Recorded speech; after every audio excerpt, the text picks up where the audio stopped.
Just days ago, millions of people took to the streets across the world, demanding more action on climate change.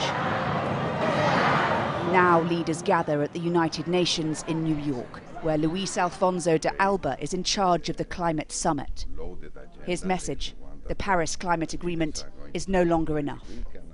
The biggest problem we have is that we need to increase the targets. If we fulfill the commitments that were made in Paris in 2015, we will still be very much below what is needed. The latest reports of the scientific community tell us that we need to double and in some cases to triple what we have committed in Paris. But there's a problem with this ambition. Far from doing more, America, one of the world's biggest polluters, is pulling out of the Paris Accord. Can the world really make the progress it needs to while Donald Trump is in office? No one is telling us that they are going to wait for others to move before they do. And that's so the world's very encouraging. moving on without Donald Trump? The majority is moving on. This is not a problem for 2030, 2050, but actions need to take place today. Former United Nations Secretary-General Ban Ki-moon is optimistic. Big polluters like China and the UK are expected to make new commitments.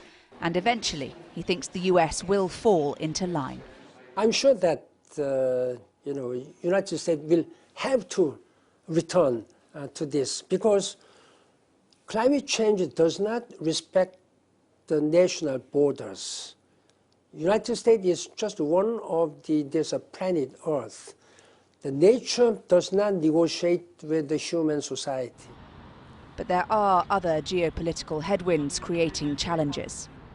The countries gathering here at the United Nations in New York for the climate summit have been told that if they even want a speaking slot, they have to bring enhanced commitments and concrete plans. There's a lot going on in the world right now that might make that more difficult, like escalating trade issues between China and the US, tensions with Iran and Brexit. The kind of things that make countries focus on their own needs and collective action on anything much harder to achieve. With the eyes of the world on the United Nations, the pressure to do more on climate change is building, along with the cost of doing nothing. Hannah Thomas-Peter, Sky News in New York.